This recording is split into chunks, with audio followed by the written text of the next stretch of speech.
ఫోర్త్లో last subject organisational behaviour. దీంతో BTech అయిపోతుంది. ఇది లాస్ట్ సబ్జెక్ట్, పిక్చర్ లైట్ ఇది. ఓకేనా. ఆర్గనైజేషనల్ బిహేవియర్ అంటే ఏం లేదు, నువ్వు ఓన్లీ మీద చదువుకొని పోయి ఏదో పాయింట్లు రాసేస్తే అందులో మెయిన్ కీవర్డ్స్ ఉంటే చాలు, వాడు మార్కులు వేసేస్తాడు. ఓకే. బేసిక్గా ఆర్గనైజేషనల్ బిహేవియర్ అంటే ఏంది? ఒక మనిషి ఉన్నాడు బ్రో, నువ్వు నీ ఫ్రెండ్తో మాట్లాడుతున్నావు, లేకపోతే నీ లవర్తో మాట్లాడుతున్నావు. ఎట్లా మాట్లాడుతున్నావు, నీ క్యారెక్టర్ ఏంది, నీ బిహేవియర్ ఏంది. ఇక్కడనే కాకుండా ఒక వర్క్ చేస్తున్నావు, నువ్వు ఎట్లా బీటెక్ అయిపోతావు, ఇంట్లో సాగు కొడతారు, చేసుకో జాబ్ అని. జాబ్ తెచ్చుకున్నాక నువ్వు అక్కడ ఎట్లా బిహేవ్ చేస్తావు, నీ కొలీగ్స్తో ఎట్లా ఉంటావు, నీ కొలీగ్స్లో ఎవరు లవర్స్ని చేసుకుంటావా, ఏంది నీ పరిస్థితి ఏంది, అదంతా నీ క్యారెక్టర్ బిహేవియర్ అన్నిటిని చూసేది ఆర్గనైజేషనల్ బిహేవియర్. ఓకేనా. ఇదేంద్రా అంటే these interactions between people will influence the working and performance of an organisation. ఒక్క ఆర్గనైజేషన్ అంటే ఏంది? ఒక 100 మంది 1000 మంది కలుస్తూ ఒక ఆర్గనైజేషన్ ఉంటుంది, ఒక కంపెనీ. అది మొత్తం పర్ఫెక్ట్గా నడవాలంటే ప్రతి ఒక్కడు పర్ఫెక్ట్గా ఉండాలి. అందులో వాడి పని వాడు చేసుకోవాలి, వాడు వర్క్ చేయాలి, వాడు పర్ఫార్మెన్స్ చేయాలి. అప్పుడు ఆర్గనైజేషన్ అనేది పర్ఫెక్ట్గా పనిచేస్తుంది. సో ఆర్గనైజేషనల్ బిహేవియర్ అనేది ఏంద్రా అంటే it is very important and helpful to working and performance of an organisation. అది నేచర్ ఏంది, ఆర్గనైజేషనల్ బిహేవియర్ యొక్క నేచర్ ఏంది, అసలు ఎందుకు చదువుతున్నావు అంటే it is a separate field of study, not a discipline. ఇది ఒక డిసిప్లిన్ కాదు, ఇది ఒక స్టడీ. నువ్వు ఇది నేర్చుకుంటేనే నువ్వు ఎట్లా బిహేవ్ చేయాలని నీకు అర్థమవుతుంది. ఓకేనా. ఇది ఏంద్రా అంటే థియరీ మీద బేస్డ్ అయ్యి ఉంటుంది. It is an interdisciplinary approach involved in psychology subject. ఎప్పుడన్నా చదువుంటావు, వినుంటావు, సైకాలజీ, సోషాలజీ, ఆంథ్రోపాలజీ ఇవన్నిట్లలో మనం వాడతామంట. ఓకేనా. It follows applied science. ఎందుకు అప్లైడ్ సైన్స్ అంటే నువ్వు ఒట్టి చదువుకుంటలేవు, దాన్ని అప్లై చేయడానికి చూస్తున్నావు. ఓకేనా. నువ్వు రాముడు మంచి బాలుడు అని చదివితే సరిపోదు, నువ్వు కృష్ణుడైనా సరే మంచి బాలుడు లాగానే ఉండాలి, అది పాయింట్. ఓకేనా. నార్మేటివ్ సైన్స్ అంటే ఏంద్రా అంటే నువ్వు ఏదన్నా యాక్షన్ వచ్చిందనుకో దానికి ఒక స్పెసిఫిక్ రియాక్షన్ అనేది వస్తుంది, అదే నార్మేటివ్ సైన్స్ అంటారు. ఓకేనా. Humanistic optimistic approach, total system అంటే అందరు కలిసి పని చేయాలి. అదే వాళ్ళ పనులు వాళ్ళు చేసుకుంటూ ఒక ఆర్గనైజేషన్లో వాళ్ళ బిహేవియర్ తగ్గట్టు పర్ఫార్మెన్స్, వర్కింగ్ అన్నీ పర్ఫెక్ట్ ఉంటే అది ఆర్గనైజేషనల్ బిహేవియర్ అవుతుంది. ఓకే. నెక్స్ట్ చూద్దాం. స్కోప్ ఏంద్రా అంటే ఇండివిజువల్స్ ఏమేమి చూస్తారు, organisation personality, perception, attitude, motivation, job satisfaction, learning, value ఇవన్నీ చూస్తారు ఇండివిజువల్స్లో.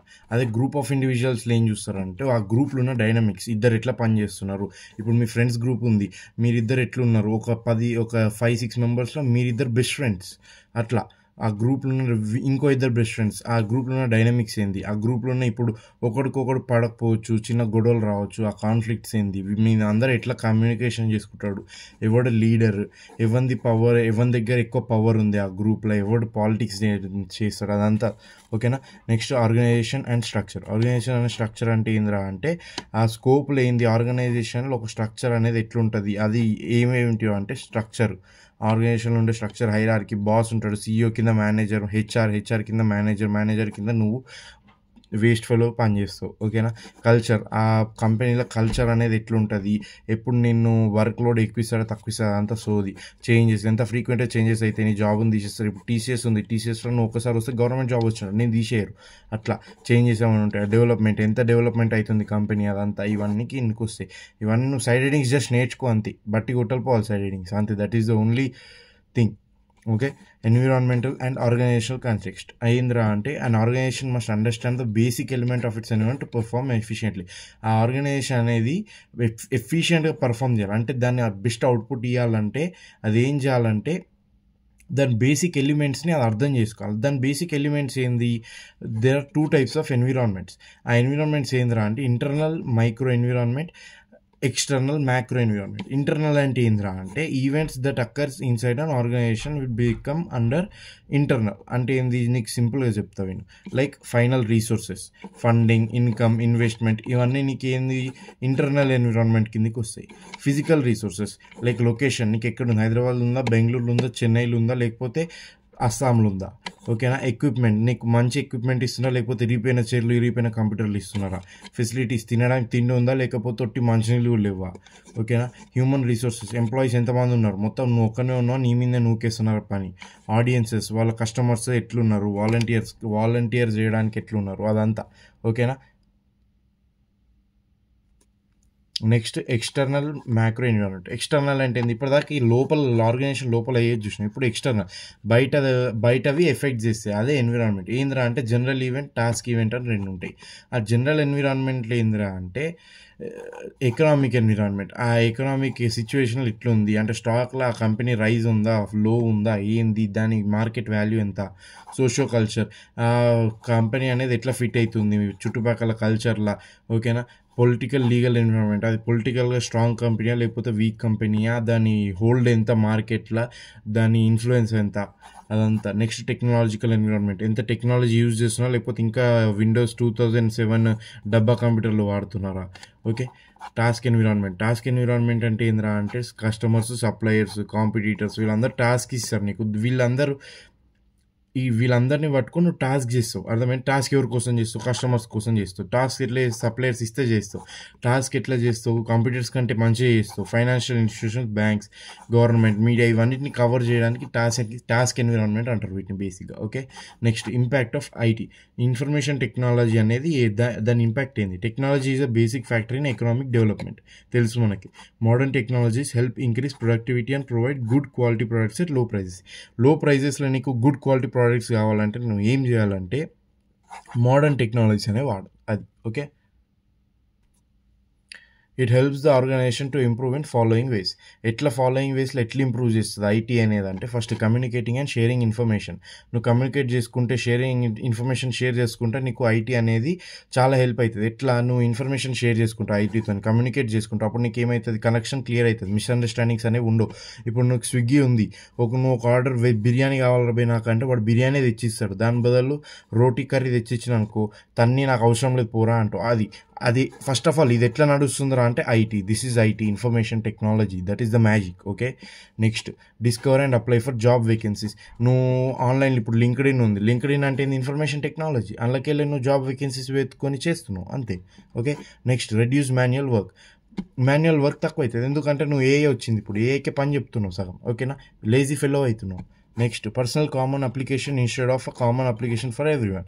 ఇది ఐటీని యూజ్ చేసుకొని ఏం చేయొచ్చురా అంటే దాని ఇంపాక్ట్ ఏంది? యూజెస్ కాదు, ఇది బేసిక్ ఇంపాక్ట్. దానివల్ల ఏమవుతుందంటే నువ్వు పర్సనల్ కామన్ అప్లికేషన్ కూడా పెట్టుకోవచ్చు. అంటే ఏంది? నీ సపరేట్గా నీకున్న స్కిల్స్ని, ఓకేనా. ఐటీలో దిస్ ఈజ్ ఇంపార్టెంట్. నువ్వు ఓన్లీ గ్రూప్లో నేను కూర్చుంటా అందరు చేస్తా వాళ్ళ దాంట్లోకి వెళ్ళి చూసుకుంటే చేస్తా అంటే ఇదేం నువ్వు ఇంకా ఎల్కేజీ పోరని కదా బీటెక్ చదువుతావు, అయిపోయింది బీటెక్, అయిపోయింది, క్లోజ్. ఇంకా 1 వీక్లో బీటెక్ క్లోజ్. నువ్వు ఐటీలో చేస్తున్నావు అంటే ఏంది? మినిమం నీకు స్కిల్స్ వచ్చి ఉండాలి. Skills are important, okay. Next training employees ఏంది? నువ్వు ఐటీ ఇంపాక్ట్ ఏంటంటే బేసిక్గా నువ్వు యూఆర్ ట్రైనింగ్ ఎంప్లాయీస్, బికాస్ నువ్వు ఆ ఎంప్లాయీస్ని ట్రైన్ చేస్తే నీకు ఎక్కువ మంది వర్కర్స్ ఉంటారు. ఆ వర్కర్స్ ఉంటేనే నువ్వు వాళ్ళని స్లేవ్స్లా వాడుకోవచ్చు, పొద్దున్న నుంచి 9 నుంచి రాత్రి 9 వరకు. వాళ్ళకి డబ్బులు తక్కువ ఇవ్వచ్చు, నువ్వు కంపెనీని ఎంజాయ్ చేసుకోవచ్చు, నువ్వు కంపెనీ పెట్టి, అది, ఓకేనా. నెక్స్ట్ గ్లోబలైజేషన్ ఏంది? OB is not just a small thing, it is related to many people. Organisational behaviour అనేది నువ్వు ఒక్కనివి అట్లా ఉండాలి, ఓకేనా. నువ్వు ఒక్కనివి అట్లా ఉండాలి, నువ్వే మంచిగా ఉండాలి, వేరే వాళ్ళతో నీకు సంబంధం లేదు. వేరే వాళ్ళు ఎంత చెడ్డోళ్ళైనా సరే నువ్వు మంచిగా ఉండాలి అంటే తప్పు, నో. అందరు మంచిగా ఉండాలి. ఒకరొకరు కలిసి పని చేస్తున్నప్పుడు బెస్ట్ అవుట్పుట్ రావడానికి సర్దుకొని పోవాలి, అన్నీ చేయాలి, మంచిగా ఒకరితో కలిసి బెస్ట్ అవుట్పుట్ తీసుకొచ్చుకోవాలి, అది గ్లోబలైజేషన్, ఓకేనా. It is a process that integrates people from different society, culture, politics and business across the world. నువ్వు అక్రాస్ ద వరల్డ్, మీ ఇంట్లోనే కాదు, నీ పక్కింట్లో కాదు, నీ ఊర్లో కూడా కాదు, అక్రాస్ ద వరల్డ్. నువ్వు ఇండియా నుంచి అమెరికా ఇద్దరు కనెక్ట్ అయ్యి డిఫరెంట్ కల్చర్ ఉన్న, సొసైటీ ఉన్న, పాలిటిక్స్ ఉన్న వాళ్ళిద్దరు కలిసి నీకు ఒక వర్క్ అనేది కంప్లీట్ చేయొచ్చు, అది. It brings a lot of people in to contact belonging to different categories, అదే చెప్పినప్పుడు it is the free movement of people, goods and services across boundaries అనేవి ఉండవు. నువ్వు యూఎస్లో ఉంటావు, ఇండియాలో ఉంటున్నావు, లేకపోతే చైనాలో ఉంటున్నావు, లేకపోతే నార్త్ కొరియాలో ఉన్నా సరే, నువ్వు పని చేయాలంటే 2 కలవాలంటే వాళ్ళిద్దరు కలిసి చేయాల్సిందే, అంతే, అది గ్లోబలైజేషన్, ఓకేనా. నెక్స్ట్ ఎగ్జాంపుల్ ఏంద్రా అంటే getting to know the neighbours ఇప్పుడు వచ్చినావు బ్రో, నువ్వు ఇప్పుడు కొత్త, మీ డాడీ ఫుల్ డబ్బులు సంపాదించిండు, ఓకేనా. ఒక కొత్త గేటెడ్ కమ్యూనిటీలో ఈ ఒక విల్లా ఉన్నావు, ఇంకేంది సూపర్, ఓకేనా. విల్లా కొన్నాక ఏం చేసినావు? అక్కడికి అందరూ ఒకటేసారి దిగిర్రు, ఒకరికొకరు తెలుసా? తెలియదు. కానీ ఒకరికొకరు ఒక 2-3 ఇయర్స్ 5-6 ఇయర్స్ తర్వాత మీ మమ్మీకి మీ పక్కింటి ఆంటీతోని బెస్ట్ ఫ్రెండ్షిప్ ఉంటుంది. మీ డాడీ ఇంకోటి మీ ఫ్రెండ్ మీ పక్కింటి కొడుకు మీ పక్కింటి ఫ్రెండ్లు ఉన్న వాళ్ళ డాడీ వాళ్ళిద్దరు కలిసి బయటికి కూడా పోతారు. ఏం చేస్తారో నీకు తెలుసు, నాకు తెలుసు. అది చూసుకో మరి, ఓకేనా. నెక్స్ట్ డైవర్సిటీ అంటే ఏంది? ఒకటి రేస్ ఉన్నా, ఇప్పుడు ఒకడు బ్లాక్ ఉంటాడు, black means Africans, okay sorry, Africans ఉంటారు, అమెరికన్స్ ఉంటారు, they are black and white. We are Indians are brown, ఓకేనా. ఇట్లా different races, Chinese, Japanese, Korean, different races, ఓకేనా. మెరిటల్ స్టేటస్, ఒకడు మ్యారీ అవుతాడు, ఒకడు మ్యారీ కాడు, లేకపోతే ఒకడు ముస్లిం, హిందూ, క్రిస్టియన్, జూ, ఇట్లా ఎవరైనా సరే, ఒకడు 10th క్లాస్ చదువుకోడు, ఇంకోడు PhD చేస్తాడు, అట్లా. ఇవన్నీ కాదు, వీళ్ళందరిలో నీకు ఎవడు అవసరమో వాళ్ళందరినీ నువ్వు తీసుకోవాలి. ఎందుకంటే నీ ప్రొడక్టివిటీని ఇంక్రీజ్ చేసుకోవడానికి, ఓకేనా. నెక్స్ట్ అందులో టైప్స్ ఏంది, ఓకేనా. డైవర్సిటీలో టైప్స్ ఏంది? ఆక్యుపేషన్ ఇస్తావు, types of diversity. Occupation diversity అంటే ఏంది? ఒకటి క్లర్క్ ఉంటాడు, ఇంకోటి CEO ఉంటాడు ఒకటి కంపెనీలో, అది డైవర్సిటీ అంటే, ఓకేనా. Different in skills and abilities. ఒక్కొక్కడు ఇప్పుడు క్లర్క్ ఏం చేస్తాడు? నీకు టీ తెచ్చిస్తాడు. CEO ఏం చేస్తాడు? నీకు పని చెప్తాడు. నువ్వు ఎట్లా మధ్యలో దేనికి పనికిరానిలాగా ఉంటుంది అని చెప్తున్నా, ఓకేనా. అట్లా డిఫరెన్స్ ఇన్ స్కిల్స్ ఉంటాయి, అబిలిటీస్లో డిఫరెన్స్ ఉంటాయి, నువ్వు చేసే పనిలో డిఫరెన్స్ ఉంటాయి, పర్సనాలిటీ ట్రైట్స్లో డిఫరెన్స్ ఉంటాయి, వాళ్ళు బిలీవ్ అయ్యే వాల్యూస్ డిఫరెంట్ ఉంటాయి, వాళ్ళ యాటిట్యూడ్స్ డిఫరెంట్ ఉంటాయి. CEO ఏమో షో చేస్తాడు, వీడేమో అనిమను ఉంటాడు, ఓకేనా. ఫిజికల్ అపియరెన్సెస్, వీడేమో మొత్తం పౌడర్ పూసుకొని తెల్లగా అవుతాడు, వీడేమో కష్టపడి ట్యాన్ అవుతాడు, అట్లా, ఓకేనా. డబ్బులు ఉన్నాయి కాబట్టి ఫేర్ స్కిన్, ఓకే. ఇట్లా చూసుకొని మరి, ఓకే. ఎథిక్స్ ఏంది? It involves moral issues, deals with right and wrong behaviour. Ethics అంటే ఏంది? నీకు అస్సలు ఎథిక్స్ లేవురా అన్నాను అనుకో, నువ్వు వేస్ట్ కానివిరా, నీకు ముద్దపప్పువి నువ్వు, నీకు అసలు రైట్ ఏందో రాంగ్ ఏందో ఏం తెలియదు, ఇష్టం వచ్చినట్టు ఇస్తావు అని నేను తిడుతున్నట్టు, ఓకేనా. కానీ నేను తిట్టాను, నువ్వు ఎందుకంటే నువ్వు నాకు ఇష్టం కాబట్టి, okay. Organisation ethics include various guidelines and principles. Guidelines అని కొన్ని ప్రిన్సిపల్స్ అని ఉంటాయి, ఓకేనా. నువ్వు ఇప్పుడు హాస్టల్ ఉన్నావు అనుకో, హాస్టల్ గోడ దుంకిపోతావు నువ్వు, నాకు తెలుసు. కాకపోతే పోవడం అది కరెక్టా? That is not ethical, okay. That is not ethical. వాడు రేపు పొద్దున మీ మేనేజర్ వచ్చి ఇట్లా అంటాడు, bro that is not ethical, you should not do that, okay. అట్లా అంటాడు, okay. Next, every organisation works to earn profit, but how it makes money is important. Not important అన్నావు అనుకో, నువ్వు వేస్ట్ కానీ యూ డోంట్ హ్యావ్ ఎథిక్స్ అంటారు మళ్ళీ, ఓకేనా. Is important. ఎందుకంటే నువ్వు ఎవరినో ఇప్పుడు మన సినిమాలలో చూపించేటట్టు ల్యాండ్ కబ్జా చేసి వాడిని చంపేసి వాడిని ల్యాండ్ గుంజుకోవచ్చు, కాకపోతే దట్ ఈజ్ ఎథికల్ అలా కాదు. అదే నువ్వు ల్యాండ్ కొనుక్కో, కావాలంటే 10 పైసలు ఎక్కువ కొనుక్కో, అది నీ అవసరం, అట్లా, ఓకే. బిగ్గెస్ట్ ఎథికల్ ఇష్యూస్ ఏంటంటే అంటే అకౌంటింగ్ పనిచేసేటో డబ్బులు దొబ్బేసిండా, వానికి డబ్బులు కావాలి, వాని ముందు మొత్తం డబ్బులే ఉంటాయి, నాకు డబ్బులు కావాలనిపిస్తుంది, అవసరం వస్తుంది, కానీ తీస్తాడా? No, he should not, because it is unethical, ఓకేనా. సోషల్ మీడియాలో నువ్వు ఇప్పుడు ఏమైనా ఫేక్ పోస్ట్ కానీ లేకపోతే ఆన్లైన్ బుల్లింగ్ కానీ ఇవన్నీ చేయొద్దు, because you have to be ethical, okay. Harassment and discrimination should not be done. Health and safety regulations should be maintain. వాళ్ళకి అందరికీ చెప్పాలి, వాళ్ళకి మెయింటైన్ చేయాలి. నువ్వు ఛాయ్లో ఏమంటారు, బర్రెపాలు కాకుండా వైట్ పౌడర్ వేసి అందులో నీళ్ళు వేసి అట్లా కల్తీపాలు కలిపినావు అనుకో, దట్ ఈస్ నాట్ ఎథికల్. నువ్వు మనీ సేవ్ చేస్తావు, కాకపోతే దేనికోసం, ఎవరి కోసం? పని చేసేటోడు ఉన్నాడు నీ కాడ, రేపు వాడు చచ్చిపోతే ఎవరి రెస్పాన్సిబిలిటీ? అది టెక్నాలజీ అండ్ ప్రైవసీ. నువ్వు ఇప్పుడు ఒక సాఫ్ట్వేర్ ఇన్స్టాల్ చేసినావు అనుకో కంప్యూటర్లో, అందులో నీ ప్రైవసీ అనేది చాలా ఇంపార్టెంట్, బికాజ్ నువ్వు ప్రైవసీ కోల్పోయినావు అనుకో, ఇట్ ఈస్ నాట్ ఎథికల్. ఇది ఎథిక్స్, ఓకే. ఆర్గనైజేషనల్ కల్చర్ అంటే ఏందిరా అంటే how leadership takes care of it's business stake holders and employees. ఒక ఆర్గనైజేషన్లో, ఓకేనా, ఆ కల్చర్ ఏంది, ఆ లీడర్షిప్ నుంచి మొత్తం స్ట్రక్చర్ అనేది ఎట్లుంటుంది, దాని కల్చర్ అంటాం. Organisational culture. First adhocracy culture అంటే ఏంది? రిస్క్ టేకింగ్ అండ్ ఇన్నోవేషన్, ఓకేనా. ఈ కంపెనీస్లో ఏం చేస్తారంటే, these companies take risk, also employees are encourage to think creatively and bring their ideas to table. రేపు నువ్వు ఒక కంపెనీకి సెలెక్ట్ అయినావు, నీ జాబ్ వచ్చేసింది, ఇంట్లో అందరు ఖుష్, నువ్వేం చేస్తావు? పోయినాక నీకు ప్రాజెక్ట్ ఇస్తారు, అరే నాకు కొంచెం ఐడియా లీరా అంటే నువ్వు ఇస్తావు, బికాస్ ఆ కంపెనీ ఏంటంటే రిస్క్ తీసుకోవాలనుకుంటుంది. ఎందుకు? కొత్త ప్రోడక్ట్స్ తీయడానికి. ఎగ్జాంపుల్ ఏంది? గూగుల్ ఇప్పుడు రోజుకో యాప్ రిలీజ్ చేస్తున్నారు గూగుల్ వాళ్ళు, మ్యాప్స్ అని, లేకపోతే ఫొటోస్ అని, లేకపోతే ఇంకోటని ట్రాన్స్లేట్ అని, లెన్స్ అని, అట్లా రిస్క్ టేకింగ్ అండ్ ఇన్నోవేటివ్ ఉంటాం. యాపిల్ మాత్రం రాదండి, శాంసంగ్, వివో ఏదన్నా తీసుకో, ఆండ్రాయిడ్ దిస్ యాపిల్ ఇంకో లాస్ట్ 4 years నుంచి అదే డిజైన్, అదే సొల్లు, మొత్తం వేస్ట్ ఇది. Apple no innovation for Apple. Okay, next clan culture. But quality is super. Apple basic ఏంటంటే ఇన్నోవేషన్ లేదు అనుకుంటాం, కాకపోతే వాళ్ళ చిప్లు అన్నీ తోపు ఉంటాయి, అట్లా వాళ్ళు మెల్లమెల్ల ఇన్నోవేషన్ చేసుకుంటారు. Not waste, but is good. Okay, next clan culture, mentorship and team work. ఈ క్లాన్ కల్చర్ అనే ఆర్గనైజేషన్స్లో ఏం జరుగుతారా అంటే పీపుల్ అనేది ఫ్యామిలీ లాగా ఉంటారు. ఓకేనా, ఒకరి మీద ఒకరు ఫోకస్ చేసుకొని ఒకరినొకరు బాగున్నావారా, తిన్నావారా, తిన్నారా, ఓకే వెరీ గుడ్ రా, తిన్నావా, మరి పడుకున్నా, నైట్ ఎయిట్ పోదామా, ఓకే సరే డన్, ఇట్లా మాట్లాడుకుంటూ పని చేస్తారు, ఆడుతూ పాడుతూ పని చేస్తుంటే ఆ సాంగ్ మొత్తం దీనికి. Okay, next highly collaborative work environment. ఎందుకంటే ఒకరికొకరికి తెలుసు. ఇప్పుడు నువ్వు నేను ఒక కంపెనీలో జాయిన్ అయినాం అనుకో, నువ్వు నేను we are so much collaborative. Because ఎందుకు, నువ్వు నాకు తెలుసు, నేను నీకు తెలుసు, ఇద్దరం వచ్చిన పని మొత్తం చేసుకుంటూ వెళ్ళిపోతాం, అది. Okay, next example startups, small companies. ఇవి జనరల్గా ఈ పెద్ద వాటిలో ఇవి చేయర్లే, ఇవి లైట్ తీసుకో. ఓకేనా, నీకు అలాంటి జాబులు కావాలంటే 10,000 నా దగ్గర వచ్చి పని చేస్తే నేనే ఇస్తాను. ఓకేనా, చూసుకోండి. నెక్స్ట్ హైరార్కీ కల్చర్లో ఏంది, స్ట్రక్చర్ అండ్ స్టెబిలిటీ ఉంటుంది. ఇక్కడ ఏం జరుగుతుందా అంటే ట్రెడిషనల్ కార్పొరేట్ స్ట్రక్చర్ అనేది నడుస్తుంది. ఇక్కడ ఏంది, ఇంటర్నల్ ఆర్గనైజేషన్ మీద మెయిన్గా ఫోకస్ ఉంటుంది. బేసిక్గా హైరార్కీ స్ట్రక్చర్లో ఏందిరా అంటే సపరేషన్ ఆఫ్ ఎంప్లాయీస్ ఉంటుంది, లీడర్షిప్ తోపు ఉంటారు, అంటే CEO నుంచి క్లర్క్ దాకా, ఇంతకుముందు చెప్పిన చూడు అది. ఓకేనా, వాటికి బెస్ట్ ఎగ్జాంపుల్స్ ఏందిరా అంటే స్కూల్స్, కాలేజెస్.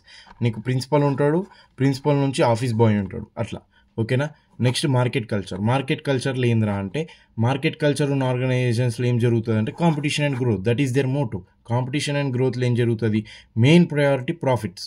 ఓకేనా, నువ్వు ఏం చేసైనా సరే, ఏం చేసి అంటే అనెథికల్ కాదు, ఎథిక్స్లోనే రూల్స్ని బట్టి నువ్వు ఎట్లా కాళ్ళు వేలు పడతావో, మొత్తం 12 గంటలు కూర్చుంటావు, నీ ఇష్టం అదంతా, కాకపోతే ప్రాఫిట్స్ అనేది రావాలి. ఓకేనా, it focus on external success rather than internal satisfaction. Internal satisfaction కంటే ఎక్స్టర్నల్ సక్సెస్ మీద more focus. Largest companies have already leaders. ఓకేనా, నెక్స్ట్ రివార్డ్ సిస్టమ్స్ అంటే ఏంది, ఇప్పుడు నువ్వు వెరీ గుడ్ చదువుకొని ఇంటికి తీసుకపోతే A+ వచ్చింది మమ్మీ అన్నావు అనుకో, మీ మమ్మీ ఏం చేస్తావు, చాక్లెట్ తెచ్చిస్తుంది, ఆ చాక్లెట్ దీన్ని ఖుష్ అయిపోతాను, that is the reward you got. Okay, అది జరుగుతుంది ఇక్కడ. Reward refers to anything that is provided in form of pay, facilities or benefits to encourage the performance. నీకు చాక్లెట్ ఇచ్చినప్పుడు నువ్వేం చేస్తావు, ఈసారి తెచ్చుకుంటే ఏమి ఇస్తుంది, పెద్ద చాక్లెట్ ఇస్తుంది, అట్లా. ఓకే, ఫార్మ్స్ ఆఫ్ రివార్డ్స్ ఏంది, money or pay. Money is given to employees. There are 2 methods. Traditional methods, base pay అంటే నీకు బేస్ మీద పే చేస్తారు. తర్వాత మెరిట్ పే అంటే ఏంది మనకు తెలుసు ఆల్రెడీ. మెరిట్ పే అంటే నువ్వు తోపుగా మొత్తం పర్ఫెక్ట్ చేసినావు అనుకో, నీకు మెరిట్ అనేది ఇస్తారు, because you're top of the, నువ్వు ఆ పనిలో నువ్వు టాప్ అన్నట్టు, అందుకని merit. Okay, next pay for performance. Individual పర్ఫార్మెన్స్కి ఇస్తారు, గ్రూప్ పర్ఫార్మెన్స్కి ఇస్తారు. ఇంకా చూద్దాం. నెక్స్ట్ మోడర్న్ మెథడ్స్లో ఏంది, రివార్డ్ ఫర్ లీడర్షిప్ ఎఫెక్టివ్నెస్. ఇక్కడ ఏందిరా అంటే లీడర్షిప్ నువ్వు కరెక్ట్గా చేసినావు అనుకో, నీకు రివార్డ్ అనేది వస్తుంది. నువ్వు గోల్స్కి పర్ఫెక్ట్ కాంట్రిబ్యూట్ చేసి ఆ సిస్టంలో ఉన్న బగ్ మొత్తం తీసేసి ఆ కోడ్ని మంచి కాపాడినావు అనుకో, నీకు రివార్డ్ ఇస్తారు. నీకు సూపర్ నాలెడ్జ్ ఉందనుకో మొత్తం సబ్జెక్ట్ పైన, రివార్డ్ ఇస్తారు, పే ఇస్తారు. ఓకేనా, నీ సూపర్ స్కిల్స్ ఉన్నాయనుకో దానికి పే ఇస్తారు, నీ కాంపిటెన్సీకి పే ఇస్తారు. ఇదే సొల్లు రాసేయి, మొత్తం సరైన గుర్తుంచుకొని రాసేయి. నెక్స్ట్ రికగ్నిషన్ ఏంటి, appreciating the employees who showed good performance. నువ్వు టాప్ పర్ఫార్మెన్స్ చూస్తే నీకు రికగ్నిషన్ ఇస్తారు, అప్రిషియేట్ చేస్తారు in form of rewards. Next benefits, these are additionally given money in order to attract and retain employees for long terms. అంటే ఏంది, నువ్వు attract చేసుకోవాలి, ఓకేనా, వాళ్ళని రిటైన్ చేసుకోవాలి. నువ్వు ఇప్పుడు డబ్బులు పెంచలేదు అనుకో, వచ్చాలేం పోతా, నేను వేరే దగ్గర పోతే నాకు ఇంకెక్కువ ఇస్తానని దొబ్బేస్తాడు ఇంకోడు, అట్లా దొబ్బేది వాడు. ఓకేనా, నువ్వు మెయింటైన్ చేయాలి వాడిని. ఇట్ ఇంక్లూడ్స్ లైఫ్ ఇన్సూరెన్స్ ఇప్పి వానికి సూపర్ ఉంటాడు, హెల్త్ ఇన్సూరెన్స్ ఇప్పి ఉంటాడు, పెన్షన్స్ ఇస్తే ఇంకా ఉంటారు. నెక్స్ట్ వెకేషన్ అవర్స్ ఇచ్చినావు కబాబ్బా, మా వాళ్ళు నన్ను రేపు దుబాయ్ పంపించింది, మాల్దీవ్స్ పంపించింది, బా సూపర్, నేను ఈయనే ఉంటా అనుకుంటారు. నెక్స్ట్ క్యాఫెటీరియా, రోజు వానికి తిండి పెట్టు. తిండి కంటే ఏం అవసరం చెప్పు, ఇంకా వాడి ఇంట్లోకి వెళ్ళి బాక్స్ తెచ్చుకోడు, ఇట్లా తిండి పెట్టు, సూపర్, అట్లా. ఆర్గనైజేషనల్ డిజైన్ ఆఫ్ ఓబీ అంటే ఏంద్రా అంటే నీకు సింపుల్గా చెప్తా. ఈ ఆర్గనైజేషనల్ డిజైన్ అంటే ఒక స్ట్రక్చర్, ఆర్గనైజేషన్లో నీకు ఎట్లుంది, పద్ధతి ఎట్లుంది, ఎట్లా పాటిస్తున్నారు, ఎట్లా వర్క్ చేస్తున్నారు, గ్రూప్స్ ఎట్లా ఇంటరాక్ట్ అవుతున్నాయి, ఎట్లా పర్ఫార్మెన్స్ వస్తుంది, అదంతా ఆర్గనైజేషన్లో ఆ స్ట్రక్చర్ అనేది ఎట్లుంది, అసలు ఆర్గనైజేషన్ ఎట్లా వర్క్ అవుతుంది మొత్తం, అది ఆర్గనైజేషనల్ డిజైన్. ఓకేనా. అది ఎట్లా ఓబీ మీద చూపిస్తుంది. It significantly impacts OB by shaping how individuals and groups interact, work, perform with in an organization. Okay, it influences everything from communication influence చేస్తుంది, డెసిషన్ మేకింగ్ ఇన్ఫ్లుయెన్స్ చేస్తుంది, మోటివేషన్, జాబ్ సాటిస్ఫై, ఇవన్నీ ఇన్ఫ్లుయెన్స్ చేస్తుంది. The way an organization is structured and design can either foster ఈ foster కాదు, foster or hinder kinder joy కాదు రే ఇది, హిండర్. ఓకేనా, desired behaviours and outcomes. Okay, ఇదేంద్రా అంటే ఆ స్ట్రక్చర్, డిజైన్, ఆ ఆర్గనైజేషన్ వర్క్ మొత్తం పర్ఫెక్ట్ ఉందనుకో, అక్కడ హీ విల్ ఫీల్ హ్యాపీ. ఆ హ్యాపీగా అయ్యి నీకు ఏం చేస్తాడు, వర్క్ అనేది ఎక్కువ ఇస్తాడు. వాడు హ్యాపీగా ఫీల్ కావాలనుకో, వర్క్ అనేది ఆటోమేటిక్గా తక్కువ వస్తుంది. అదే ఆర్గనైజేషనల్ బిహేవియర్. ఓకేనా, it helps with hierarchy, authority, formalization, division of labour, span of control and other major decisions. Okay, types of organization design. First functional structure అంటే ఏంది, ఒక గ్రూప్ ఆఫ్ పీపుల్ని ఫంక్షన్స్ ఆర్ స్పెసిఫిక్ వర్క్ కోసం divide చేస్తారు. ఎట్లా, finance అని ఒక group ఉంటుంది, మార్కెటింగ్ కోసం సపరేట్ గ్రూప్ ఉంటుంది, క్రియేటివ్ కోసం సపరేట్ గ్రూప్ ఉంటుంది. ఓకేనా, అట్లా. ఓకే, నెక్స్ట్ డివిజనల్ స్ట్రక్చర్లో ఏమవుతుంది, it divides based on products, geography or customers. నీకు కొంతమంది కస్టమర్స్ తెలిసిన వాళ్ళు ఉన్నారనుకో, విజిటింగ్ వాళ్ళకే ఇస్తారు. ఇప్పుడు నువ్వు బజాజ్కి పోయినావు, బజాజ్ ఎలక్ట్రానిక్స్ నీకు ఒక కస్టమర్ తెలుసు అని ఒకరు సేల్స్ మ్యాన్ అనుకున్నాడు అనుకో, ఆయన్నే ప్రతిసారి ఏది కొనడానికి అందులోకి వచ్చినా ఆయన్నే వాళ్ళకి చూపిస్తారు. Because of familiarity. ఆ ఫెమిలియారిటీ అనేది ఉంటే దే ఈజీలీ నమ్ముతారు అనమాట వాళ్ళని తొందరగా. అది ఓకేనా, అట్లా డివిజనల్ స్ట్రక్చర్. నెక్స్ట్ మేట్రిక్ స్ట్రక్చర్ అంటే ఏంది, కంబైన్స్ ఫంక్షనల్ అండ్ డివిజనల్ రెండు కంబైన్ చేసిరనుకో నీకు బెస్ట్ అవుట్పుట్ వస్తుంది. ఓకేనా, కాంప్లెక్స్ ఉండొచ్చు, కాకపోతే కొలాబరేషన్ ఇంప్రూవ్ అవుతుంది. ఓకేనా, అప్పుడు ఏమవుతుంది, నీకు మార్కెటింగ్లో పనిచేసేటోడు ఫైనాన్స్ అంతా డిస్కస్ చేసుకొని డబ్బులు ఎట్లా ఖర్చు పెట్టాలనేది నీకు చేసుకుంటాడు. అప్పుడు ఇట్లా వాళ్ళు ప్లాన్ వేసుకుంటేనే డబ్బులు అనేవి నీకు కరెక్ట్గా అయితే మిగులుతాయి. అది పాయింట్ అక్కడ. Okay, next team based structure encourages flexibility, quick decision making and shared responsibility. Okay, focus on horizontal teams over hierarchy. Horizontal teams అంటే అందరు కలిసి చేస్తారు, హైరార్కీ అంటే ఒకరి కింద ఒకటి పని చేస్తారు. ఓకేనా, next network structure relies on out sourcing and partnerships. అంటే ఏంది, నీకు బయట వాళ్ళతో ఎక్కువ పని, లోపల వాళ్ళకంటే నువ్వు పార్ట్నర్షిప్స్ అందరితో తెలుసుకోవాలి, నెట్వర్కింగ్ చేసుకోవాలి, వీడు అప్పుడే నువ్వు వీళ్ళందరికీ సప్లై చేయగలుగుతావు అట్లా. ఓకేనా, next highly flexible but trust and coordinator crucial. Okay, next perception and attribution. Perception అంటే ఏం లేదురా, ఇప్పుడు ఒక సిచ్యువేషన్ జరిగింది. ఓకేనా, ఆ సిచ్యువేషన్ని నువ్వు ఒక విధంగా అర్థం చేసుకుంటావు, మీ ఫ్రెండ్ గాడు ఒక విధంగా అర్థం చేసుకుంటాడు, మీ లవర్ ఇంకో విధంగా అర్థం చేసుకుంటుంది. కానీ అల్టిమేట్లీ ఒక్కొక్కరి పాయింట్ ఆఫ్ వ్యూ ఒక్కొక్కరిది. One perception each has unique perception. ఆ పర్సెప్షన్ అంటేనే యూనిక్ పాయింట్ ఆఫ్ వ్యూ. ఓకేనా, ఎవరు ఎట్లా ఆలోచిస్తారు, ప్రతి ఒక్క మనిషికి ఒక డిఫరెంట్ స్టైల్ ఆఫ్ థింకింగ్ అనేది ఉంటుంది, అది పర్సెప్షన్ అంటారు. ఓకేనా, ఎగ్జాంపుల్ ఏంది, managers should understand employees perception and behave accordingly. Okay, యాక్చువల్గా పర్సెప్షన్ అంటే ఏంది, according to Von Haller Gilmer. Okay, perception is the process of becoming aware of situations and adding meaningful associations to sensations. బట్టి కొట్టింది నాకు కూడా తెలియదు. Attribution అంటే ఏంది, attribution refers to a way in which people explain or justify their own behavior. అంటే ఏంది, ఇప్పుడు మీ ఇంట్లో ఉన్నావు.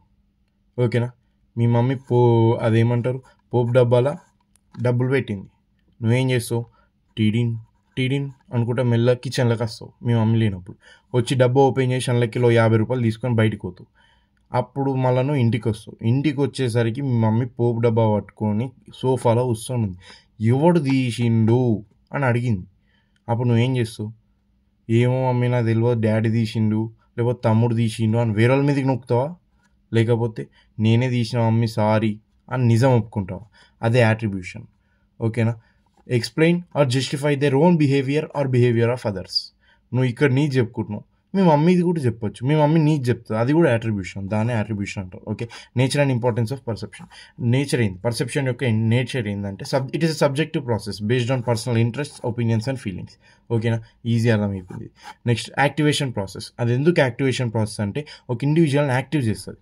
అంటే ఏంది, నువ్వు ఒక సిచ్యువేషన్, ఒక యాక్సిడెంట్ అయింది, యాక్సిడెంట్ ఎట్లయింది, ఎవరు తప్ప యాక్సిడెంట్లో గుద్దినోంది తప్ప గుద్దించుకున్నోంది తప్ప, అట్లా నువ్వు సడన్గా యాక్టివ్ అయిపోతావు అర్థమైందా? అది డీకోడ్ చేయడానికి. Next wider than sensation. Sensation అంటే ఏంటంటే బేసిక్గా నువ్వు చూసింది, లేకపోతే నువ్వు టచ్ చేసింది, లేకపోతే నువ్వు వాసన చూసింది, అది సెన్సేషన్. కానీ పర్సెప్షన్ ఏంది? ఆ వాసన మంచిగా ఉందా, బిర్యానీ వాసన మంచిగా ఉందా, లేకపోతే కుళ్ళిపోయిందా, ఓకేనా, లేకపోతే చికెన్ టేస్ట్ మంచిగా ఉందా, లేకపోతే కారం ఎక్కువైందా, ఉప్పు తక్కువైందా, అది పర్సెప్షన్, ఓకేనా. Next can be used in multiple ways. ఎట్లా యూజ్ చేస్తావు పర్సెప్షన్ని అంటే సెలెక్షన్ ఆఫ్ ఎంప్లాయీస్ని సెలెక్ట్ చేయడానికి యూజ్ చేస్తావు. ఎందుకు? నువ్వు వాడిని అర్థం చేసుకుంటే సరిపోతుంది. వాడు మంచోడా చెడ్డోడా నువ్వు దాన్ని పర్సనల్ ఒపీనియన్ పర్సెప్షన్ బట్టి సెలెక్ట్ చేసుకుంటావు. ట్రైనింగ్ ఇస్తావు, ఓకేనా, రివార్డ్స్ ఇస్తావు. ఎవడు మంచిగా పర్ఫామ్ చేసినా నీకు అనిపిస్తే పర్సెప్ట్ చేసుకుంటా వానికి రివార్డ్ ఇస్తావు. అట్లా mental process, it is the mental process, okay. Next specific interpretation. నీకు యూనిక్ డిఫరెంట్ ఇంటర్ప్రిటేషన్ అనేది ఉంటుంది ప్రతి ఒక్క మనిషికి పర్సెప్షన్లో, అది దాని nature, okay. Next depends on various components. External components, internal components రెండింటి మీద బేస్డ్ అయి ఉంటాయి. ఎక్స్టర్నల్ కాంపోనెంట్స్ అంటే సిచ్యువేషన్స్, అసలు ఏమైనా తప్పు ఉంది అక్కడ, ఎవడో ఏదో గుద్దిండు, ఎందుకు గుద్దిండు, ఏమైంది, అది సిచ్యువేషన్. అదే వే ఆఫ్ థింకింగ్ అనుకో, వాడు కావాలనే గుద్దిండు, నాకు తెలుసు వాడు వేస్ట్ ఫెయిల్ అని నువ్వు అనుకున్నావు అనుకో, అప్పుడు నీ ఇంటర్నల్గా నువ్వు అనుకుంటున్నావు వాళ్ళ తప్పు లేకపోయి ఉండొచ్చు అక్కడ, అది పాయింట్ అక్కడ, ఓకేనా. Importance of perception. ఇంపార్టెన్స్ ఏంది? To understand employees, useful in cognitive processes, అంటే ఆలోచించడానికి, థింకింగ్కి it is useful. Shapes personality of an individual. ఆ పర్సెప్షన్ అనేది దాన్ని యూజ్ చేసుకొని ఒక ఇండివిజువల్ ఎట్లా థింక్ చేస్తాడు, వాడు ఎట్లా ఆలోచిస్తాడు, అదంతా మనకు తెలిసిపోతుంది. Next helps with decision making. ఆ పర్సెప్షన్ యూజ్ చేసుకుని కొన్ని డెసిషన్స్ తీసుకోవచ్చు. స్టడీ ఆఫ్ మెంటల్ యాక్టివిటీస్ని స్టడీ చేయొచ్చు. ఇప్పుడు ఇంకోటి ఎట్లా ఆలోచిస్తున్నాడు, నాకంటే ఎక్కువ మంచి మార్కులు తెచ్చుకోవాలని ఆలోచిస్తున్నాడా, లేకపోతే నన్ను ఎట్లైనా చేసి చీటింగ్ చేసి నన్ను అది చేద్దామని చూస్తున్నాడా, ఎట్లా different way of thinking, okay. Next perceptual selectivity and organisation. Perceptual selectivity అంటే ఏం లేదు బ్రో, నువ్వు అవసరమైన పర్సెప్షన్ని తీసుకొని అన్వాంటెడ్ పర్సెప్షన్స్ని వదిలేస్తావు. ఇప్పుడు ఎగ్జాంపుల్ చెప్తా, ఒక బిర్యానీ చేసుకున్నావు, దానిలో బిర్యానీ నీకు బేసిక్ ఏంది, ఆ బిర్యానీ ఎట్లా ఉందండి చూడడానికి, that is unwanted perception. Taste ఎట్లుందనేది that is the wanted perception. నువ్వు టేస్ట్ ఎట్లుందనేది మాత్రమే చూసి సెలెక్ట్ చేసుకుంది, that is called as perceptual selectivity, ఓకేనా.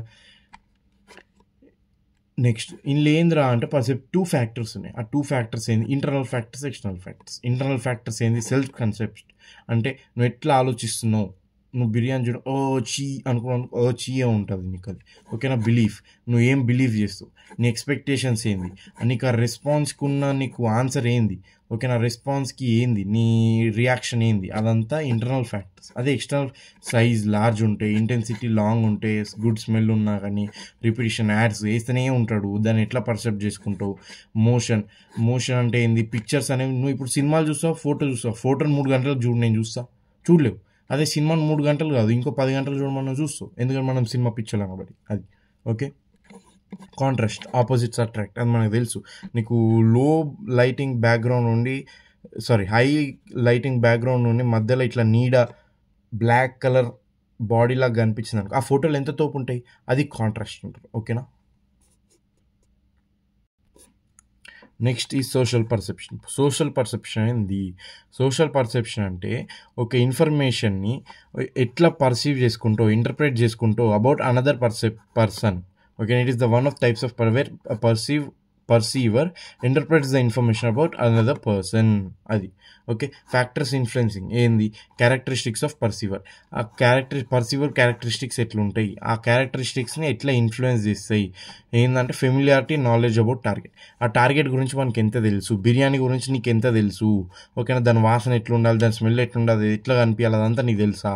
యాటిట్యూడ్, అబ్బా బిర్యానీ మంచిగా ఉందని నువ్వు ఫస్ట్ నుంచే అనుకుంటున్నావా, లేకపోతే చెడ్డగా ఉంది అనుకుంటున్నావా, నీ యాటిట్యూడ్ ఏంది. సెల్ఫ్ కాన్సెప్ట్ అంటే ఏంది? నీకు బిర్యానీ ఇట్లా ఉండాలి, అదే ఫస్ట్ సేమ్ దీనిలాగానే కొంచెం, కాకపోతే నీ గురించి ఉంటుంది ఇక్కడ. బిర్యానీ గురించి కంటే నీ గురించి, నీకు బిర్యానీ ఎక్కువ ఇష్టమా తక్కువ ఇష్టమా, ఓకేనా, ఏంది, అది సెల్ఫ్ కాన్సెప్ట్. నెక్స్ట్ మూడ్, అబ్బా మంచి మూడ్లు ఉన్నాయి, బిర్యానీ తింటారా బై అనుకున్నావు అనుకో, అది మంచి మూడ్. ఇప్పుడు బిర్యానీ ఏం తింటావురా అనుకుంటా చెత్త మూడ్. అట్లా మూడ్ని బట్టి కూడా నీకు సోషల్ పర్సెప్షన్ అనేది ఉంటుంది. Next characteristics of target. Physical appearance, biryani మంచిగా ఉందా చెత్తగా ఉందా. వర్బల్ కమ్యూనికేషన్, బిర్యానీ మాట్లాడదు కాబట్టి ఇప్పుడు బిర్యానీ తీసేసి ఒక మనిషి పెట్టుకుందాం, వాడు మంచిగా మాట్లాడుతుందా చెత్తగా మాట్లాడుతుందా. నాన్ వర్బల్ కమ్యూనికేషన్ అంటే ఏంది?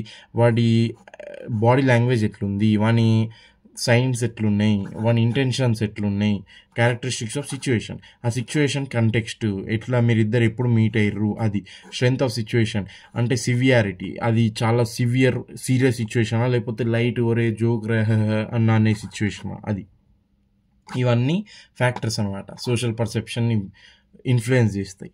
Okay, attribution theory suggests that behavior of others can be examined on the basis of distinctiveness, consistency and consensus. ఓకేనా, కన్సెన్సస్ కాదు నేను అన్నట్టు, sorry, consensus. Okay, this theory depends on input from both internal and external forces. డీటెయిల్గా చూద్దాం ఇదేందో attribution theory. Internal అంటే ఏంది, personal factors in control of person, external out of control. This theory has 3 steps process: observing the behaviour, determining whether the observed behaviour is intentional or not, next determining whether the behaviour is caused by external or internal factors. ఇప్పుడు ఇది ఉంది, ఈ diagram బట్టి కొట్టు రాసేయి, first గీసేయి, నీకు explain చేస్తా. కాకపోతే ఇదేమో external factors, internal factors, distinctiveness, consistence. Distinctiveness అంటే ఏంది, behaviour of a person in different situations, అది డిస్టింక్టివ్నెస్. ఒకవేళ హై ఉంటే ఏంది, అన్యూజువల్ బిహేవియర్ అన్నట్టు ఆ సిచ్యువేషన్లో. లో ఉంటే ఏంది, వాడు ఎప్పుడు చేసే పిచ్చోన్ల బిహేవియర్ అని అర్థం. నెక్స్ట్ కన్సెన్సస్ అంటే ఏంది, behaviour of others in same situation, వీడున్న సిచ్యువేషన్లోనే వేరే వాళ్ళు ఎట్లా బిహేవ్ చేస్తున్నారు. హై ఉందనుకో సేమ్ వే బిహేవ్ చేస్తున్నారు, లో ఉందనుకో ఓన్లీ వీడు ఒక్కడే అట్లా బిహేవ్ చేస్తున్నాడు అని అర్థం. నెక్స్ట్ కన్సిస్టెన్సీ ఏంది, always behave same in same situation. ఓకేనా, ఒకవేళ ఎప్పుడు ఈ సిచ్యువేషన్ వస్తే ఒకటేలా బిహేవ్ చేస్తాడా, లేకపోతే ఇది ఫస్ట్ టైం ఇట్లా బిహేవ్ చేస్తుండా. ఈ హై అయితే ఎస్ ఎప్పుడు ఇట్లా బిహేవ్ చేస్తాడు, లో అయితే changes depending on time or location, అది.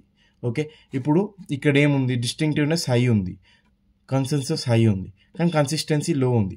అప్పుడు ఏమవుతుంది, ఇది ఎక్స్టర్నల్ ఫ్యాక్టర్స్ దీన్ని చేస్తున్నట్టు. అదే ఇది లో హై ఉందనుకో ఇంటర్నల్ ఫ్యాక్టర్స్ వల్ల అవుతున్నాడు. ఇప్పుడు నీకు పర్ఫెక్ట్ ఎగ్జాంపుల్ చెప్తా. ఎక్స్టర్నల్ అట్రిబ్యూషన్కి ఏందిరా అంటే, ఇప్పుడు ఒకడు కామ్ స్టూడెంట్ ఉన్నాడు, వాడు ఒక క్లాస్ రాగానే చిన్న అమ్మ ఏందిరా ఆయన ఇట్లా చెప్తుండు, ఈ క్లాస్ మంచిగా లేదు, నాకేం అర్థమవుతలేదు అని కోపం తెచ్చుకున్నాడు. అప్పుడు ఏంది, వాంతో సహా క్లాస్లో ఉన్న ఇంకా ప్రతి ఒక్క స్టూడెంట్ అసలు ఎవరు మంచిగా చెప్తలేరు, ఈ టీచరు నాకు నచ్చలేదు, అసలు వేస్ట్ అని అందరు కోపం తెచ్చుకుంటున్నారు. బట్ అదే వాడు ఫస్ట్ మనం చెప్పిన కోపం వచ్చినాడు అన్నం చూడు ఆ కాక ఏం చేస్తున్నాడు, ప్రతి క్లాస్లో ఇట్లనే ఉంటాడు అంటే ఉండడు. ఓన్లీ ఈ క్లాస్లో ఫస్ట్ వన్ కోపం వచ్చింది, దాని తర్వాత అందరికి కూడా కోపం వచ్చింది. అంటే ఏంది, ఎక్స్టర్నల్ అట్రిబ్యూషన్. ఎందుకు అంటే ఆ క్లాస్ వల్ల కోపం వస్తుంది, కాక ఎప్పుడు అట్లా ఉండడు, పాయింట్ అది. ఓకేనా, నెక్స్ట్ ఇంటర్నల్ అట్రిబ్యూషన్ అనుకో. ఇంటర్నల్ అంటే ఏంది, ఆ స్టూడెంట్ అనేది ప్రతి ఒక్క క్లాస్లో ఆర్గ్యూ చేస్తూనే ఉంటాడు. ఈ మామ అనేటోడు ప్రతి క్లాస్లో ఆర్గ్యూ చేస్తూనే ఉంటాడు, కానీ వేరే వాళ్ళు చేస్తారా ప్రతి క్లాస్లో, లేకపోతే ఆ క్లాస్లో చెయ్యరు. ఓకేనా, but he does this also regularly, అంటే ప్రతి ఒక్క క్లాస్లో చేస్తాడు, ఒకటే క్లాస్లో కాదు. అందుకని ఇది ఏంది, ఇంటర్నల్ అట్రిబ్యూట్. అంటే వీడు చెత్తన ఫెల్లో ఈ మామగాడు. అప్పుడు ఏమైంది, వన్ క్యారెక్టర్ అట్లా వన్ బిహేవియర్ వల్ల అది ఇంటర్నల్ అట్రిబ్యూషన్. ఓకే, ఇది attribution theory. Next, locus of control. It is a personality feature that explains the degree to which person perceives themselves as accountable for already తెలుసు కదా, వాళ్ళ చుట్టూ అయ్యే థింగ్స్కి వాడు అకౌంటబుల్లా కాదా అని వానికి ఒక పర్సన్ డిసైడ్ చేసుకునే దాన్ని లోకస్ ఆఫ్ కంట్రోల్ అంటారు. It is 2 types, internal LOC, external LOC. LOC అంటే పాకిస్తాన్ ఇండియా మధ్య ఉండే లైన్ ఆఫ్ కంట్రోల్ కాదు bro, locus of control organization బిహేవియర్లో ఉంటుంది ఇది. ఓకేనా, ఇంటర్నల్ ఏం జరుగుతుందిరా అంటే, ఈ ఇంటర్నల్ ఎల్ఓసి పీపుల్ ఏం చేస్తారు, they can manage the situation themselves అని నమ్ముతారు. అంటే ఒక పని అయ్యింది, జాబ్ వచ్చిందంటే నేను కష్టపడ్డా అని వచ్చింది అని అనుకుంటారు. అదే these people consider themselves responsible for events taking place in their life. Next, luck are faith మీద వాళ్ళు బిలీవ్ చేయరు, వాళ్ళు మోర్ యాక్టివ్ ఉంటారు డెసిషన్ మేకింగ్లో, సోషల్గా కూడా యాక్టివ్ ఉంటారు, ఎక్స్ట్రోవర్ట్స్లా ఉంటారు అనమాట. అదే ఎక్స్టర్నల్ ఎల్ఓసి అనుకో, ఆ సిచ్యువేషన్స్ని వాళ్ళంతా వాళ్ళు మేనేజ్ చేయలేరు ఫస్ట్ అది. నెక్స్ట్, రెస్పాన్సిబుల్ కన్సిడర్ చేయరు. ఓకేనా, ఇది లక్ వల్ల అయిందో లేకపోతే ఫేట్ వల్ల అయిందో అందుకని వచ్చింది నాకు నేను కష్టపడితే రాలే, లేకపోతే ఇట్లా అయింది అని అనుకోరు. లక్ ఆర్ ఫేత్ మీద ఎవ్రీథింగ్ ఫీల్ అవుతారు. నెక్స్ట్, జాబ్స్తోని సాటిస్ఫైడ్ ఉండలేరు, ఎప్పుడు స్ట్రెస్ ఉంటారు, నాట్ సోషల్లీ యాక్టివ్, డెసిషన్ మేకింగ్లో యాక్టివ్ ఉండలేరు. ఇదంతా ఓకేనా, ఉల్టా పల్టా రాసి అంతే. ఇది locus of control. Next, attribution errors. What are attribution errors? When justifying behavior, sometimes mistakes may happen because of situations, past events, mindsets, or perceiver. Attribution errors అంటే ఒక సిచ్యువేషన్ వల్లనో లేకపోతే పాస్ట్ మిస్టేక్స్ వల్లనో మైండ్ సెట్స్ వల్ల of perceiver వల్లనో అక్కడ errors అనేది జరిగిపోతుంది. ఓకేనా, నువ్వు చెయ్యకుండా నువ్వు చేసినావు అంటారు, నువ్వు చేసినా చేయలేదు అంటారు. అట్లా ఇప్పుడు నువ్వు నీ ఫ్రెండ్ కొట్లాడుకున్నారు, మధ్యలో ఎవడో వాంది ఫోన్ దొబ్బేసిండు, కానీ వాడు ఏమంటాడు, అరే నువ్వే దొబ్బేసినావు, నాకు తెలుసు ఎప్పుడు నువ్వే దొబ్బేసినావు. That is mindset. ఎవడేం చేయాలి అక్కడ, అందుకని ఎర్రర్ వచ్చింది నీకు. పాయింట్ అది ఫండమెంటల్ అట్రిబ్యూషన్ ఎర్రర్. ఇదేంద్రా అంటే it occurs when someone misunderstands the actions of a person. While judging or explaining others' behavior, they don't take situations into consideration. Example చెప్తా. ఒకటి లేట్ వచ్చింది ఆఫీస్కి, ఆ లేట్ వచ్చింది వీని టైమ్స్ లెన్స్లే అనుకుంటావు, కానీ ఒకవేళ ఇంట్లో వానికి ఏమైనా ఎమర్జెన్సీ వచ్చిందా లేకపోతే ఫుల్ ట్రాఫిక్ వచ్చి గంటలు ఆగిపోయింది, అది మనకు తెలియదు, మనం తెలుసుకోము కూడా. వాడు లేట్ వచ్చింది తూ వేస్ట్ వెళ్ళు అంటాం, అంతే. అది fundamental attribution error. Next self serving attribution error అంటే ఏంది? People attribute their success to internal factors like ability or efforts and attribute failure to external factors like luck. Self serving attribute errors అంటే ఏం లేదు bro, ఇప్పుడు నువ్వు super మార్క్స్తో pass అయిపోయినావు అనుకో, ఏమంటావు, నేను ఫుల్ కష్టపడ్డారా, ఎంత కష్టపడి తిని మార్క్స్ వచ్చినాయి తెలుసారా అంటావు, నటిస్తావు కదా, కమలాసన్ జీవిస్తావు నువ్వు అట్లా. అదే ఫెయిల్ అయినావు అనుకో, ఇప్పుడు ఎగ్జాంపుల్ చెప్తా, ఫెయిల్ అయినావు అంటే ఆ వన్ డే బ్యాటింగ్ గారు అస్సలు మంచిగా చెప్పలేడు, వాడు చెప్పిన ఒక్క క్వశ్చన్ రాలేదు, వేస్ట్ నా కొడుకు వాడు, అసలు మన ఛానల్ అన్సబ్స్క్రైబ్ చేసాను, నేను చూడ రేపటి నుంచి అంటావు. నా మీద నువ్వు నేనేం చేసిన భయ్, నేను అదే చెప్పిన, నాకు మంచి వచ్చినాయి, నేను పాస్ అయినా, మరి నువ్వు పాస్ కాలేదంట, నీ తప్ప అని నేను అంట. కానీ నువ్వు పట్టించుకో ఏ లేదు వాన్ వల్లనే అయినా అంటావు. అది ఓకేనా. దీంతో అట్రిబ్యూట్ ఎర్రర్స్ అయిపోయింది. Next topic. Next impression management. నీ గర్ల్ ఫ్రెండ్ని ఎట్లా ఇంప్రెస్ చేస్తావు, నీ లవర్ని ఎట్లా ఇంప్రెస్ చేయాలనుకుంటావు, ఎందుకు ఇంప్రెస్ చేసి వాళ్ళకి పడిపోతారు, వాళ్ళని మాట వింటారు, వాళ్ళకి రెస్పెక్ట్ ఇస్తారు. That is called impress. The process in which individuals attempt to control impressions others from them. ఓకేనా, అంటే ఏంది, వేరోళ్ళు వాళ్ళ గురించి ఎట్లా ఇంప్రెస్ అవుతారు, వాళ్ళ మీద ఎట్లా ఇంప్రెషన్ వస్తుంది అనేది కంట్రోల్ చేయదలుచుకోవడం, దాన్ని ఇంప్రెషన్ మేనేజ్మెంట్ అంటారు. Example, a person thinks that everyone should think good about them. ఓకేనా, చెప్పినారు, a person thinks that the girlfriend should think good about them అట్లా. Okay, next impression management techniques. కొన్ని ఈ techniques ఉంటాయి, రేపు ఇవన్నీ follow అయిపో, అప్పుడు నీ గర్ల్ ఫ్రెండ్ వచ్చేస్తుంది, నీకు లవర్ పడిపోతుంది. పాయింట్ అది. ఓకే, తెలుసుకో. సెల్ఫ్ ప్రెజెంటింగ్, మంచి బట్టలు వేసుకొని పో, లేకపోతే చీతు ఎవడను ఆడుకునేటను అంటది ముఖం మీద. ఓకేనా, నెక్స్ట్ అప్రిషియేటింగ్ అదర్స్. ఆమె ముందు వాళ్ళ ఫ్రెండ్స్ని అప్రిషియేట్ చేయి, హే నీకు ఎంత చాలా మంచి ఫ్రెండ్స్ ఉన్నారు, ఓకేనా, నువ్వు చాలా మంచిగా ఉన్నావు అట్లా. ఇదొకటి సొల్లు బటర్ రుద్దు, అది నేర్చుకో ఫస్ట్. గుడ్ అసోసియేషన్, ఆమెతో మంచిగా మాట్లాడు, మంచి తిరుగు, మంచి డబ్బులకి వెనక వాడకు బ్రో, డబ్బులకి వెనక వాడితే మాత్రం ఎవడేం చేయలేడు, పీషోన్ అనుకుంటారు. ఓకేనా, నెక్స్ట్ బీయింగ్ కన్సిస్టెంట్ ఉండు. రోజు పోయగలవు మీ గర్ల్ ఫ్రెండ్ని, రోజు పోయి ఆమెతో మాట్లాడుతుంటే ఆమెను అబ్బా ఎంత మంచోడు నాకు కావాలి అని అంటుంది నేను. ఓకేనా, అపోలైజెస్ చేయి. ఒకవేళ బై మిస్టేక్ ఏమైనా తిట్టినా లేకపోతే ఒకవేళ ఏమైనా మిస్అండర్స్టాండ్ అయినా సారీ నేను అట్లా కావాలని అనుకోలేదు అనేది కవర్ చేసి, నేను నచ్చకపోయినా కవర్ చేయాలి, అప్పుడే నీకు కవర్ వస్తుంది, లేకపోతే రాదు. అది. Next excusing. ఆమె మనం మిస్టేక్ చేసినా ఓకే ఇట్స్ ఓకే వదిలేసి ఐ లవ్ యూ అని చెప్పేసి డైరెక్ట్. ఓకేనా, నెక్స్ట్ కన్ఫార్మిటీ ఏంది? Behaviour aligned with socially acceptable standards. Conformity అంటే ఏంటంటే బేసిక్గా నువ్వు జీన్స్ ప్యాంటు మంచి షర్ట్ వేసుకొని పోతే నువ్వు సోషల్లీ యాక్సెప్టబుల్ స్టాండర్డ్స్. అది కాలేజ్కి నీ లవర్ ఏమనుకుంటుంది, ఓకే మంచిగా రెడీ అయ్యిండు సూపర్ అనుకుంటుంది, he looks like a hero అంటుంది. కానీ నువ్వు కుర్తా వేసుకొని మీద ఒక లుంగి కట్టుకొని మీద బనీన్ వేసుకున్నావు అనుకో, అప్పుడు ఏమవుతుంది, నువ్వు గుంటూరు కారంలో మహేష్ బాబు కాదు, నీ ముఖానికి ఎవడరా నువ్వు అని తన్నుతుంది. పాయింట్ అది. ఓకేనా, గివింగ్ ఫేవర్స్, ఏమైనా ఫేవర్స్ అడుగుతీ చిన్న చాక్లెట్లు కొనిపి అసైన్మెంట్లు కావాలంటే రాసి, ఓకేనా, అట్లా చేసిన పడతారు రే, లేకపోతే పడరు. ఓకే, ఇది దీంతో యూనిట్ 1 సమాప్తం. ఓకే, మళ్ళీ కలుద్దాం.